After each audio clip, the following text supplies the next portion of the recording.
Muri Zambia amajwi arimo kubarurwa umunsi umwe nyuma y'uko amatora abaye mu gihugu hose. Komisiyo y'igihugu y'amatora yijeje abaturage ko amajwi yose azaba yamenyekanye bitarenze amasaha 72 uhereye igihe ibiro bya nyuma by'itora byafungiye umuryango. Perezida wa Alijeriya yatangaje ko abashinzwe umutekano bataye muri yombi abantu 22 bakekwaho kuba bari inyuma y'inkongi y'umuriro yangije byinshi mu mateka y'igihugu, ikaba yarahitanye abantu 65.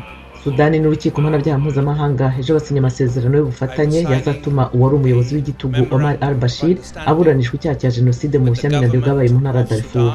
Abasirikare b'u Rwanda baragenzura umujyi wa Monchiboa da Praia muri Mozambique nyuma yo kuhambura inyeshyamba mu minsi mike ishize. Ni igikorwa gikomeye ingabo z'akarere zigezeho kuva hatangira ubutumwa bwo gufasha Mozambique kurwanya inyeshyamba za Kiyisilamu. Naho muri Cote d'Ivoire umunyabugeni Aristide Kwame w'imyaka 26 ahindura imyanda yo mu nyanja mo ibintu bitagira uko bisa. Ibihangano bye bimanitse ahantu hatandukanye mu burengerazuba bwa Afurika n'Uburayi.